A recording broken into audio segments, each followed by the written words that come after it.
So, what if the only way to get over a truly terrifying fear was to run straight at it, to face it on purpose without any of your usual safety nets? It sounds completely backwards, maybe even a little cruel. But for millions of people living with obsessive-compulsive disorder, this is the actual path to getting their life back. You know, this quote from Chrissy Hodges just gets right to the core of it. OCD is so often this invisible war, a private, relentless battle that's happening inside your own mind. It's this deep, profound sickness that nobody else can see, and that's exactly what makes it so incredibly lonely. All right, so to really get our heads around the solution, we've got to first understand the problem, and it's a big one. We're talking about the vicious cycle that gives OCD all its power. This is so much more than just being tidy or checking the stove twice. It's a debilitating mental trap. First up, you have obsessions. And let's be clear, these are not your everyday worries. Imagine your brain getting hijacked by a thought that feels totally alien to you, maybe something violent or disgusting or just wrong. It just shows up uninvited, and it sticks. It screams at you that something terrible is about to happen. It feels like an attack coming from inside your own head. So, what does your brain do when it's under that kind of assault? Well, it scrambles to find a solution. It comes up with compulsions, these little rituals, sometimes things you do with your body, sometimes things you just do in your head. And the goal is to just make the anxiety go away. But here's the cruel twist, the trap. Doing the compulsion, it works, but only for a second. In the long run, all it does is teach your brain that the obsession was a real danger that you barely escaped because you did the ritual. And this is exactly how the cycle takes over your life. Maybe it's arranging things perfectly to keep chaos at bay, or washing your hands raw to feel safe. Or maybe it's something no one can even see, like mentally replaying a conversation over and over to make sure you didn't say the wrong thing. Whatever it is, each compulsion just makes that connection stronger, digging you deeper and deeper into the trap. So how in the world do you break free from a cycle that's powered by pure gut-level fear? Well, let's take a look at the most powerful, evidence-based treatment that we have. It's considered the gold standard for a reason.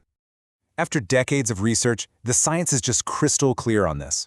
Now, medication can absolutely help a lot of people manage their symptoms, for sure. But the most effective, the most lasting solution is a very specific kind of therapy. It's a therapy that doesn't just talk about the problem, it gets in there and actively retrains the brain's response to fear. And the most effective form of that therapy, the real specialist for OCD, is called exposure and response prevention, or just ERP. The name itself basically tells you everything you need to know about how it works. Okay, so let's get into the nuts and bolts. How does ERP actually break that cycle? Well, it's a really systematic two-part process that goes right for the source code of that obsession-compulsion loop. So here's how it goes. First, you and your therapist figure out all the things your OCD screams at you to avoid. Then you rank them, creating a kind of ladder of your fears, from not so bad all the way up to your worst nightmare. You start at the bottom rung. You intentionally expose yourself to that trigger, and then, and this is the absolute key, you stop yourself from doing the compulsion. You prevent the response. You don't wash, you don't check, you don't ask for reassurance, you just sit with the anxiety. And looking at a chart like this just makes it so much more concrete, right? This isn't about just diving headfirst into terror. No way. It's a carefully planned roadmap. For someone with contamination fears, you'd start down at the bottom, maybe a 4 out of 10.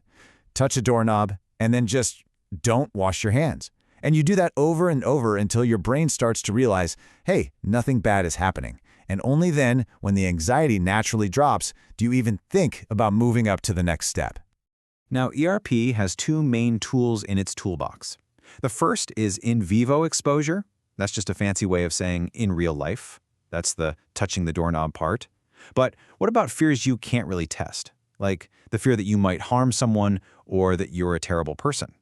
For those, therapists use something called imaginal exposure, where you face the fear in all its detail, right inside your own mind.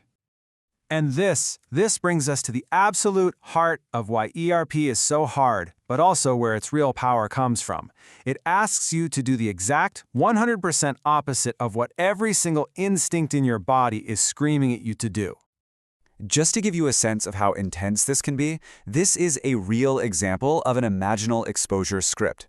The therapy actually asks you to write out your absolute worst-case scenario, your deepest, darkest fear, in vivid, gut-wrenching detail. Then you might record yourself reading it and listen to it again and again and again. You are literally running towards the monster instead of away from it. Now, I know what you might be thinking. This sounds like torture, but it's so important to understand this isn't about punishment. It's a very controlled experiment. The whole point is to willingly trigger the anxiety, let it climb to its absolute peak, and then just stay there. Stay there long enough to learn a brand new, profound lesson. And that lesson is called habituation. Your brain literally gets used to the fear. It learns on a deep biological level that the alarm bell, that obsession, is false. The terrible thing doesn't actually happen. And maybe even more importantly, it learns that the feeling of anxiety, as awful and unbearable as it feels, is temporary. It will always come back down on its own, like a wave cresting and then receding. By doing this, you break the cycle. So after going through this incredibly tough process, what's the grand prize? What does recovery from OCD actually look like? Well, it's probably not what you think it is. See, OCD is playing one game, the game of achieving 100% certainty. It wants a rock-solid guarantee that nothing bad will ever happen. But ERP teaches you to play a totally different game. It teaches you that life is uncertain. The goal isn't to get rid of intrusive thoughts. Hey, everyone has weird thoughts. The goal is to change your relationship with them. It's about learning to hear that what-if question and being okay with not having a definite answer. This quote from therapist Shiva Rajay just nails it. Recovery isn't some magical destination where you never feel anxious again. It's about learning a new skill. It's the ability to have a horrible thought pop into your head, to feel that gut punch of fear, and to make a different choice, to choose not to do the ritual. It's choosing to accept the discomfort and get on with your life anyway. And that is real freedom. And that really leaves us with a final thought to chew on. We all deal with fear. We all deal with uncertainty. So maybe real strength, real freedom, isn't about finding a way to eliminate those feelings, but about fundamentally changing how we choose to respond when they show up, and in doing so, taking our lives back, one uncertain moment at a time.